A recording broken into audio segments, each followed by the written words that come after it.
জন্য হয়েছে যে সে তো জানে না সে জানে তার স্বামী জিহান জানুয়ারিতে আসবে। আচ্ছা, জানুয়ারিতে আসবে, কিন্তু আমি যে রাজা হয়ে তার সাথে এটা বন্ধুত্ব করলাম, সম্পর্ক করলাম, যাই হোক গার্লফ্রেন্ড বয়ফ্রেন্ড একটা সম্পর্ক করলাম, সে তো আর জানে না। তো জানে না, এটা কিভাবে না জানে? তো অনেকে তো বলতেছে তো এটার মধ্যে এই ঘটনার পিছনে অনেক কিছু লুকোচুরি আছে। তো না জানার কারণ কি? আপনার সাথে তো একটা লোকে যখন দেখা করবো, অবশ্যই আপনার ছবি বা আপনার ভিডিও কল আপনার দেখা, এই বিষয়টা একটু ক্লিয়ার করতেন। আমার ছবিটা যখন সে চায় তখন আমি আমার ফ্রেন্ডের ছবি দিই। আচ্ছা, তখন যখন আপনার সাথে কথা তো প্রিয় দর্শক এবং শ্রোতা যে যেখান থেকে আমাদের এই ভিডিওটি দেখছেন, তো সবাই আশা করি আল্লাহর রহমতে ভালো আছেন। তো আপনাদের এই বর্তমানে যে বিষয়টা ভাইরাল হয়েছে, তো ইউটিউব এবং ফেসবুকের মধ্যে জিহান ভাই, তো তিনি তার ওয়াইফ নিয়ে যে ঘটনাটা ঘটছিল, তো সবকিছু মানে ভাইরাল হয়েছে। তো অনেকে অনেক ইউটিউব ফেসবুকের মধ্যে অনেকে এই জিনিসটা অনেকভাবে মানে বিভিন্ন প্ল্যাটফর্মের মধ্যে ধরনের ঘটনা ঘটছে একটা, তারপরে এটাকে আরেকটা ভাবে অনেক কিছু ভাবে মানে রূপান্তর করতেছে। তো আমরা এই জন্য জিহান ভাইয়ের বাড়িতে আসছি, তো জিহান ভাইয়ের সাক্ষাৎকার নিতে। ভাই আসসালামু আলাইকুম। ওয়ালাইকুম আসসালাম। হ্যাঁ, কেমন আছেন প্রথমে জানতে চাইতেছি? জি, এখন আলহামদুলিল্লাহ ভালো আছি। আপনার মন মানসিকতা কি এখন ভালো আছে? জি, ভালো আছি। তো ভাই আমরা তো জানি আপনি একজন ওমান প্রবাসী। তো ওমান থেকে আপনি প্রথমে আপনি বাড়িতে না এসে আসেন হইলো ঢাকা। তো ঢাকা এসে তারপরে মানে আপনার যে ঘটনাটা ঘটছিল, তো প্রথমে জানতে চাই কি ঘটনাটা ঘটছিল, তারপরে এখন কি অবস্থা আছেন, সবকিছু একটু শেয়ার করতেন, মানে জাতি জানতে চাই আপনার এই কাহিনীগুলি। জি, অ্যাকচুয়ালি আমি পুরনো ব্যাপারে কিছু বলতে চাই না। আমি তো 28 তারিখে র্যাঙ্ক করি বাংলাদেশে, 28 তারিখে র্যাঙ্ক করি। তো যে একটা বিষয় আমি আমার শ্বশুর শাশুড়িকে ফোনে বলে বুঝাতে পারি নাই, জি, সেই বিষয়টা আমি প্রমাণ করার জন্য এক্সপোর্টে সেটা আমি দেশবাসীর কাছে তুলে ধরি। হ্যাঁ, তো তাকে আমি অনেক ভালোবাসি, আমার জীবনের চেয়ে বেশি ভালোবাসি। হ্যাঁ, তো এই ভালোবাসা নিয়ে আমি তার পাশে যাই। আচ্ছা, এবং কি আমার পরিচয় গোপন করে এমডি রাজা হয়ে। আচ্ছা। অ্যাকচুয়ালি আমার মেন নাম হচ্ছে জিহান। আপনার মেয়ের নাম জিহান। তো আপনার পরিচয় গোপন করে মানে আপনার স্ত্রীর সাথে মানে রিলেশন করেন প্রবাস থেকে? প্রবাস থেকে। আচ্ছা, তারপরে? তো তারপরে ঘটনাটা আমি বলতে চাই না, তারপরে ঘটনাটা সবাই তো জানে, কিন্তু এখন আমাদের এরপরে একটু সংক্ষিপ্ত আকারে আমাদের যারা অডিয়েন্স আছে, তো এই ঘটনাটা জানে, একটু সংক্ষিপ্ত আকারে একটু বলতেন মানে আসলে এই বিষয়টা না বলাটাই মনে ভালো হবে, কেননা পৃথিবীর সবাই এখন জানতে পারছে ওখানে কি হয়েছে। এখন আমরা কি সিচুয়েশনে আছি আমি সেটা বলতে চাই। আচ্ছা, বলেন। হ্যাঁ, তো আমরা র্যাব 14-তে থাকি, র্যাব 14 আন্ডারে থাকি। এক রাত একদিন, এক রাত দুদিন। আপনারা বলতে গেলে আপনার দুজন? হ্যাঁ, আমরা দুজন থেকে তার বাবা মা রাত 3টা বাজে র্যাব কাস্টডিতে থাকে। ওখানে চাই ওরা ভৈরব র্যাব 14-তে। ভৈরব র্যাব 14-তে? আচ্ছা, হ্যাঁ হ্যাঁ, ভৈরব বাস স্ট্যান্ড। তো ওইখানে যাওয়ার পর ওর ফ্যামিলি যায়, সারা রাত ওখানে থাকে। তারপর সে আমার ওয়াইফ রাতে সে বুঝতে পারে তার ভুলটা, রাত 2টার পর থেকে সে আমার কাছে ক্ষমা প্রার্থী। সে তার জীবন ভিক্ষা চায়, তার ফ্যামিলিকে বাঁচাতে বলে এমন ভুল আর যেন কোনো নারী না করে, আমি ভুল করছি, আমাকে ক্ষমা করে দাও। এই কথা আপনার ওয়াইফে বলছে? সেটা বলতেছে। তো আমি তো এখানে মানার প্রশ্নে আসে না। আচ্ছা, কারণ আমার জায়গায় অন্য কোনো স্বামী মানবে কিনা আমি জানি না। আচ্ছা। তো সারা রাত্র যারা নাইটে ছিল র্যাব 14 আর র্যাব যারা ছিল, এরা সারা রাত্র আমাকে বললো যে দেখো জিহান, ভালো কি নিয়ে সবাই বাঁচতে পারে, সবাই চলতে পারে, খারাপ কি নিয়ে কয়জন বাঁচতে পারে, দেখো তোমার দ্বারা যদি সম্ভব হয়, পসিবল হয়, তুমি তাকে ক্ষমা করে দাও।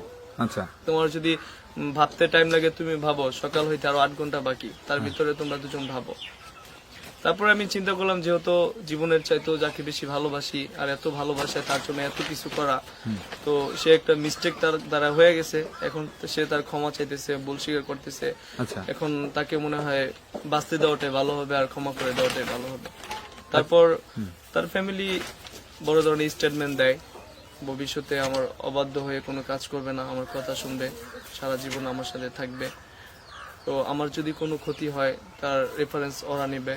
তো সেই ধরনের কিছু এভিডেন্স স্টেটমেন্ট তারা দেয়। তো সেই ক্ষেত্রে র্যাব বলছে যে ওই দিনই তার পরের দিন র্যাব বলছে, তার ফ্যামিলিকে বলছে, আমার শ্বশুর শাশুড়িকে বলছে, আপনারা ওকে নিয়ে আপনার মেয়েকে জিহানের বাড়িতে রেখে আসবেন, প্লাস ওইখান থেকে আমাদেরকে ফোন করবেন। তো আমার শ্বশুর শাশুড়ি আমাদের বাড়িতে রাখার পর র্যাব 14-কে ইনফর্ম করে। তো এখনকার যে বিষয়টা, আমরা ভালো আছি, আমি দেখতেছি আমার ওয়াইফের মন মানসিকতা, মেন্টালিটি সবকিছু চেঞ্জ। সেও আমাকে খুব ভালোবাসে। অ্যাকচুয়ালি সেটা শয়তানের চক্রান্ত, নয়তো শয়তানের চক্রান্ত না হলে এত বড় ভুল মানুষ করে না। আচ্ছা, একটা বিষয় আমরা আপনার কাছে জানতে চাইতেছি। তো আপনি বললেন র্যাব 14 মধ্যে আসছিলেন এক রাত। তো আপনার মানে আপনার ঘটনাটা আপনার যখন এই যে কুলিয়ারচর কালনী ব্রিজের মধ্যে ঘটনাটা ঘটছে, তারপরে র্যাব 14 মধ্যে আসছিলেন নাকি তার আগে? তারপরেই তারপরে হ্যাঁ, ঘটনার আচ্ছা, ঘটনাটা তখন মানে আমরা জানতে চাইতেছি, তো ঘটনাটা কিভাবে এরকম উচ্ছৃঙ্খল কি জন্য হইলো? তো আপনারা তো এই জিনিসটা একটু ভালোভাবে এটা সমাধান দিতে পারলেন না। এটা তো মানে পুরা মানে একটা উশৃঙ্খলটা এই জন্য হয়েছে যে সে তো জানে না সে জানে তার স্বামী জিহান জানুয়ারিতে আসবে, আচ্ছা জানুয়ারিতে আসবে, কিন্তু আমি যে রাজা হয়ে তার সাথে একটা বন্ধুত্ব করলাম, সম্পর্ক করলাম, যাই হোক গার্লফ্রেন্ড বয়ফ্রেন্ড একটা সম্পর্ক করলাম, সে তো আর জানে না। তো জানে না, এটা কিভাবে না জানে? তো অনেকে তো বলতেছে তো এটার মধ্যে এই ঘটনার পিছনে অনেক কিছু লুকোচুরি আছে। তো না জানার কারণ কি? আপনার সাথে তো একটা লোকে যখন দেখা করবো, অবশ্যই আপনার ছবি বা আপনার ভিডিও কল আপনার দেখা, এই বিষয়টা একটু ক্লিয়ার আমার করতেন। ছবিটা যখন সে চায় তখন আমি আমার ফ্রেন্ডের ছবি দিই। আচ্ছা, তখন যখন আপনার সাথে কথা বলতে চাই, হ্যাঁ, যখন আমার সাথে কথা বলতে চায় তখন আমি বলি যে আমি ভিডিও কলে অডিও কলে কথা বলতে পারবো না, আমি সরাসরি মিট করবো। আচ্ছা, মানে আপনি খুব বিজি এরকম কিছু দেখেছেন? না বিজি না, আমি এগুলো কথাই বলবো না, সরাসরি আপনার সাথে মিট করবো। আমি চ্যাট করতে পছন্দ করি, চ্যাট করবো। আচ্ছা, তাহলে আমাকে রাখতে পারেন, না আমাকে ব্লক করতে পারেন, সেটাই। তো এখন আমার একটা দেশবাসীর কাছে একটা কথা, যে একটা দরখাস্ত দেশবাসীর কাছে আমার একটা অনুরোধ, যে জি আমাদের যে ঘটনাটা হয়ে গেছে, হ্যাঁ তো আপনারা সবাই আমার পাশে ছিলেন, বাংলাদেশের সবাই প্রবাসে যারা আছেন সবাই আমার পাশে ছিলেন, অনেক সাপোর্ট আমি পেয়েছি, সবার কাছে আমি কৃতজ্ঞ, সবাইকে ধন্যবাদ। কিন্তু এখন আমার একটা রিকোয়েস্ট, ইউটিউবার ভাই যারা আছেন, দয়া করে আমাদের পিছনের যে ঘটনাগুলো কাটাছিড়া করে আমাদের ছবি এডিট করে অন্য মানুষের রেকর্ডিং দিয়ে এটা জিহান আয়েশার রেকর্ডিং, এগুলো আসলে মিথ্যা। আমাদের কোনো রেকর্ডিং কোনো কিছু ইন্টারনেটে এখন পর্যন্ত ইন্টারনেট নাই। না, আপনার যা কিছু ঘটছে তো তাও তো আপনার ঘটানোর জন্য প্রস্তুত ছিলেন না। ধরেন একটা উচ্ছৃঙ্খল হয়েছে, আরেকটা লোকে মোবাইল দিয়ে ভিডিও করছে, তারপরে কিন্তু আপনার এই ভিডিওটা সোশ্যাল মিডিয়ার মধ্যে ছড়াইছে। তো এটা কিন্তু আপনি নিজ ইচ্ছাতে ভিডিও করেন নাই। তো এখন তো এই উচ্ছৃঙ্খলের মধ্যে তো আপনি কারো বলতেও পারতেছেন না যে ভাই ভিডিও করেন না, আর জায়গাটাও তো আপনার পরিচিত না। তো হ্যাঁ, বলেন। কুলিয়ারচর জেলার মানুষ সবাইকে আমার সালাম। আচ্ছা, ওনারা অনেক সাপোর্ট করছে, অনেকটাই সাপোর্ট করছে, এবং কি ওনারা খুবই জ্ঞানী মানুষ। হয়তো ওনারা যদি জ্ঞানী না হইতো, সেদিন হয়তো আমি রক্তাক্ত হয়ে যেতাম। আমি একটা মেয়েকে কেন এইভাবে ধরলো, ওনারা বিষয়টা অল্প বলাতে ওনারা বুঝতে পারছে। আচ্ছা, তো সেজন্য ওনারা অনেক সাপোর্ট করছে। হ্যাঁ, এবং কি ওনারা বলছে যে একটা ঘর ভাঙা একটা মসজিদ ভাঙা সমান কথা। তো যদি সম্ভব হয় আপনারা মিলে যান, আপনারা দোয়া করে আপনারা সংসার করেন। এবং কি র্যাব 14 কেও আমার সালাম। র্যাব 14 আমাকে বলছে, র্যাব 14 তো বৈরব বাসছে, ঠিক না? হ্যাঁ, ওনারা বলছে যে একটা ঘর ভাঙা একটা মসজিদ ভাঙা সেম কথা, তোমার দ্বারা যদি সম্ভব হয় তোমরা মিলে যাও, সেই ক্ষমা প্রার্থী তাকে ক্ষমা করে দাও, যেহেতু তুমি তাকে জীবনের চাইতে বেশি ভালোবাসো, তাকে তুমি ক্ষমা করে দাও। তো আরেকটা প্রবাসী যারা আছেন তাদেরকে নিয়ে একটা কথা বলতে চাই, যে ভুলটা করে আজকে আমি চোখের কান্নায় আমার সাগর হয়ে গেছে, আমার এত দুঃখ এত কষ্ট, সেই ভুলটা আপনারা কেউ করবেন না।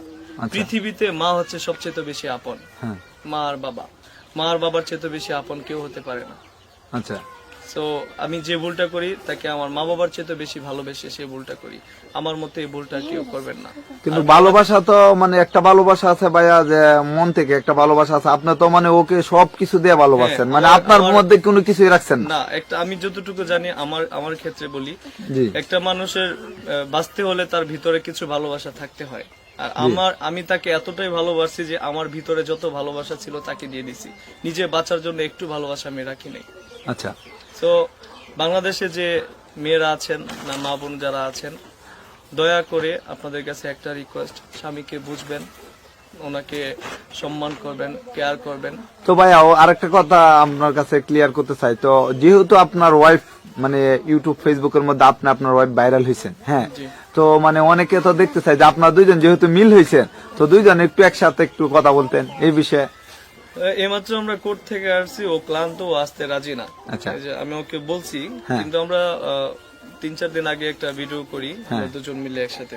তো এই ভিডিওটা কি আপনার প্রোফাইলে আছে? হ্যাঁ, এমডি রোবেল একটা আইডিতে আছে। তো আপনার মোবাইলে তো আছে।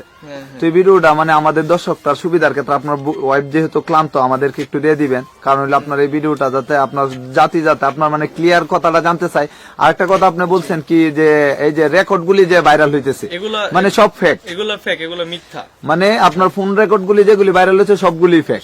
আপনারা এই পর্যন্ত কোনো রেকর্ড ইউটিউব ফেসবুকে কোনো সময় ছাড়েন নাই, ঠিক না?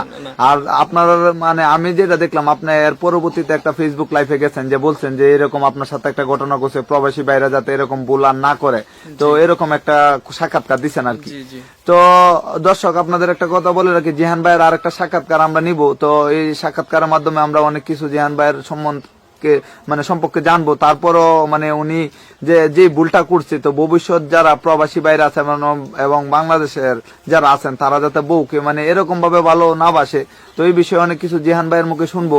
তো আজকের মতো ভিডিওটি এই পর্যন্ত। সবাই ভালো থাকবেন, সুস্থ থাকবেন, আল্লাহ হাফেজ।